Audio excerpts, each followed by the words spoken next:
तो हम कोशिकीय श्वसन में ग्लूकोज के एक अणु के ऑक्सीकरण या विखंडन में कितना एटीपी उत्पादित हुआ, इसका मिलान करना चाहते हैं। कोशिकीय श्वसन में एटीपी का उत्पादन करने के दो मुख्य तरीके हैं। पहला, छोटा योगदान क्रियाधार स्तर फॉस्फोरिलीकरण से आता है। हमारे पास एक क्रियाधार है या एक अणु है, और याद रखें कि कोशिकीय श्वसन के संदर्भ में हम इसे आमतौर पर एक प्रकार के मेटाबोलाइट, ग्लूकोज के एक मध्यवर्ती मेटाबोलाइट के रूप में सोचते हैं। इसलिए कहीं ना कहीं ग्लूकोज का ऑक्सीकरण होता है, हमें एक मेटाबोलाइट मिलता है, और हम इस मेटाबोलाइट को फॉस्फेट समूह के साथ सक्रिय करते हैं।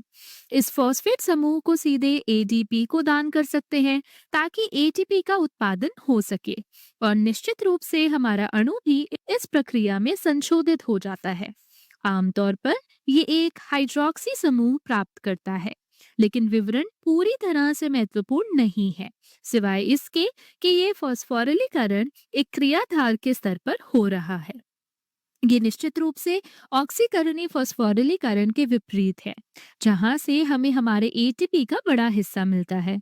और ये ऑक्सीकरणीय शब्द इस तथ्य को संदर्भित करता है कि इस प्रक्रिया के लिए ऑक्सीजन की आवश्यकता होती है, और वास्तव में यहाँ ऑक्सीजन का महत्व ये है कि ये ऑक्सीजन इलेक्ट्रॉन वाहक और इलेक्ट्रॉन परिवहन श्रृंखला द्वारा कम हो जाती है। इसलिए याद रखें कि हमारे पास NADH और FADH2 नामक इलेक्ट्रॉन वाहक अणु हैं, जो कोशिकीय श्वसन, ग्लाइकोलिसिस, पाइरूवेट के ऑक्सीकरण, क्रेब्स चक्र के विभिन्न चरणों में उत्पन्न होते हैं, और ये मूल रूप से ग्लूकोज अणु से ऊर्जा को संग्रहित करता है और इसे इलेक्ट्रॉन परिवहन श्रृंखला में दान कर देता है। और निश्चित रूप से अंतिम इलेक्ट्रॉन ग्राही ऑक्सीजन है, जो फिर पानी में अपचयित हो जाती है। लेकिन यहाँ जो सबसे अहम बात है वो ये कि इलेक्ट्रॉनों का ये स्थानांतरण किसी चीज को ऊर्जा देने में सक्षम होता है, और वही ऊर्जा एटीपी सिंथेज नाम के एक एंजाइम को चलाने में लगती है, जो माइटोकॉन्ड्रिया की झिल्ली में पाया जाता है, और जो हमारे कुल एटीपी का एक बड़ा हिस्सा बनाता है। वास्तव में हमारे लिए क्रियाधार स्तर फॉस्फोरिलीकरण में उत्पादित एटीपी की सटीक संख्या की गणना करना संभव है, और हमने इस प्रक्रिया में उत्पादित NADH और FADH2 दो अणुओं की मात्रा भी निर्धारित की है। लेकिन काफी समय तक ऑक्सीकरणीय फॉस्फोरिलीकरण में उत्पादित एटीपी अणुओं की सटीक संख्या निर्धारित करना मुश्किल था। मैं इस बात पर वापस आऊंगी कि हम यहाँ एक संख्या निर्धारित करने में असमर्थ क्यों हैं। आप अक्सर कोशिकीय श्वसन के एक चक्र में वास्तव में कितने एटीपी का उत्पादन होता है, इसके लिए काफी आंकलन देख सकते हैं। जैसे कुछ पाठ्य पुस्तकों में आप 30 से 38 एटीपी अणु देख सकते हैं। तो जाहिर है एटीपी की इस प्रकार की जटिल गणना पर वापस आने के लिए शोधकर्ताओं ने नियंत्रित अध्ययन किए हैं, जिनमें वो एक ज्ञात मात्रा में NADH या FADH2 लेते हैं और प्रयोगशाला में सूत्रकणिका उपलब्ध रखते हैं, और वो मूलतः सूत्रकणिका की सहायता से इन अणुओं का ऑक्सीकरणीय फॉस्फोरिलीकरण कराते हैं, और मूलतः ये मापते हैं कि कितनी मात्रा में एटीपी उत्पन्न होती है। लेकिन शुरू में उनके लिए ये थोड़ा चौंकाने वाला था कि NADH के एक अणु के लिए उन्होंने जो गणना की उसमें एटीपी की पूर्णांक संख्या उत्पन्न नहीं हो रही थी। वास्तव में उन्होंने पाया कि एक NADH अणु से लगभग 2 से 3 एटीपी अणु उत्पन्न हो रहे थे, और FADH2 के लिए भी उन्होंने पाया कि कोई पूर्णांक एटीपी नहीं बन रहे थे, बल्कि ये संख्या 1 से 2 एटीपी अणुओं के बीच थी। अब लंबे समय तक शोधकर्ताओं ने इन परिणामों को देखा और कहा, आप जानते हैं पूर्णांक संख्या के साथ काम करना आसान होता है, तो क्यों ना हम मान लें, केवल मान्यता के लिए, कि हम इसे पूर्णांकित कर सकते हैं, और हम कह सकते हैं कि हर NADH अणु से 3 एटीपी अणु उत्पन्न होते हैं और हर FADH2 अणु से 2 एटीपी अणु उत्पन्न होते हैं।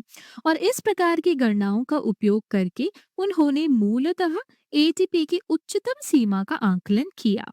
ये गणनाएं अंततः इस संख्या 38 एटीपी के निर्धारण में उपयोग की गई, जो कि कोशिकीय श्वसन यानी कि सेलुलर रेस्पिरेशन में उत्पादित एटीपी की अधिकतम सीमा मानी जाती है। लेकिन जाहिर है हमारे पास अभी भी ये सीमा मौजूद है और ये विचार करने लायक है। इस पर और आगे विचार करने के लिए मैं यहाँ इलेक्ट्रॉन परिवहन श्रृंखला यानी कि इलेक्ट्रॉन ट्रांसपोर्ट चेन का एक सरल चित्रण बनाना चाहूंगी, ताकि हम ये समझ सकें कि यहाँ क्या हो रहा है। तो याद रखिए कि इलेक्ट्रॉन परिवहन श्रृंखला सूत्र कणिका यानी कि माइटोकॉन्ड्रिया में होती है, और सूत्र कणिका में दो झिल्लियां यानी कि मेम्ब्रेन्स होती हैं। एक होती है भीतरी झिल्ली यानी कि इनर माइटोकॉन्ड्रियल मेम्ब्रेन, और दूसरी होती है बाह्य झिल्ली यानी कि आउटर माइटोकॉन्ड्रियल मेम्ब्रेन। और भीतरी झिल्ली में कई प्रोटीन कॉम्प्लेक्स होते हैं, और आप जानते हैं इन सभी के विशेष नाम होते हैं। लेकिन हमारे उद्देश्य के लिए इतना जानना जरूरी है कि कुल 4 मुख्य प्रोटीन कॉम्प्लेक्स होते हैं, और कुछ पाठ्य पुस्तकों में एटीपी सिंथेज को कॉम्प्लेक्स 5 भी कहा जाता है। तो पहले 4 कॉम्प्लेक्स वो हैं जो इलेक्ट्रॉनों को स्थानांतरित करते हैं, और पांचवा एटीपी सिंथेज को दर्शाता है।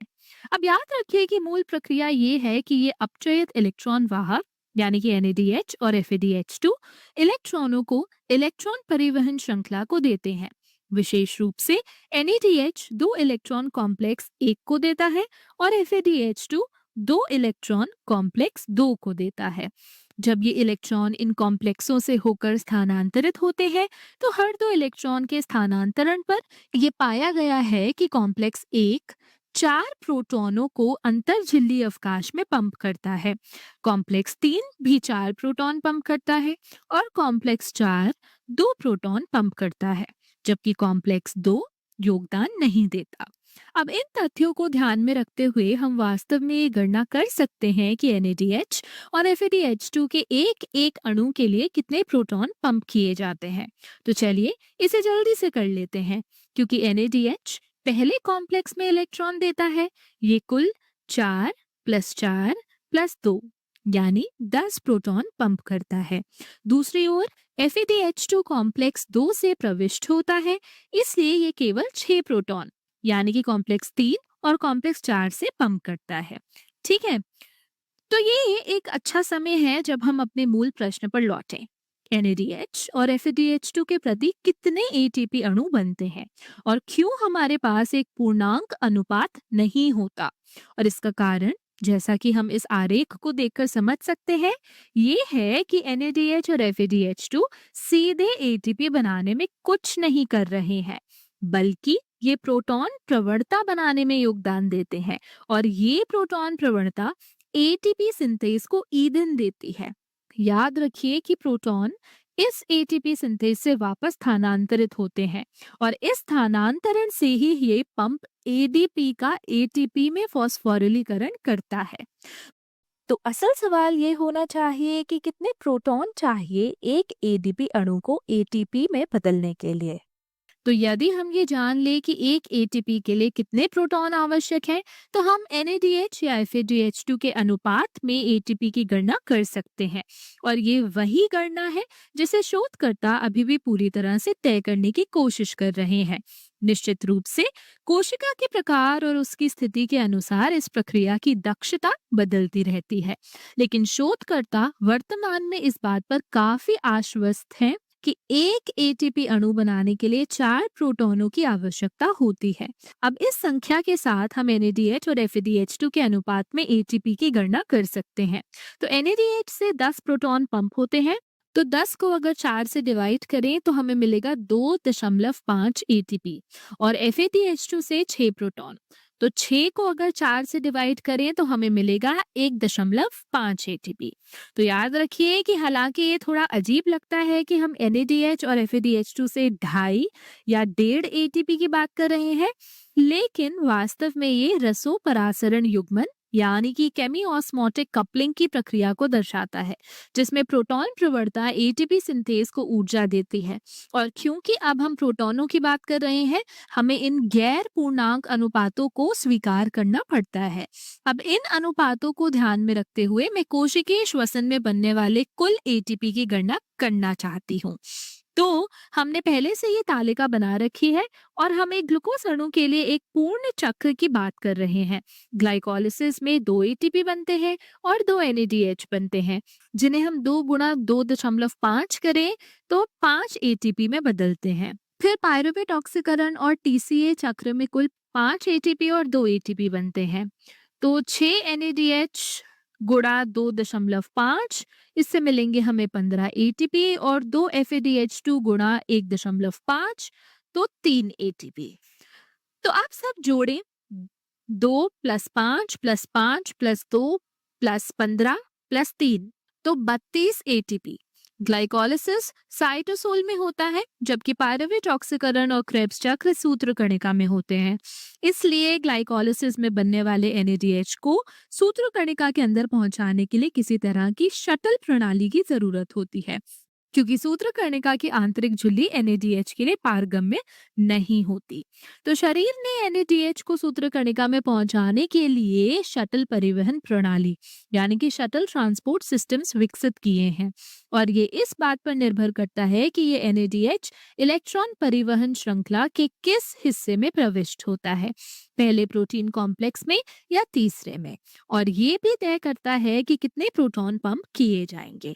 इसलिए NADH के लिए ATP का परिवर्तन कारक इस बात पर निर्भर करेगा कि कौन सी शटल प्रणाली उपयोग हो रही है। इसलिए मैं बस ये स्पष्ट करना चाहूंगी कि ये संख्या यानी NADH से उत्पन्न होने वाले ATP वास्तव में एक सीमा है, और ये 3 से 5 ATP प्रति NADH तक हो सकती है।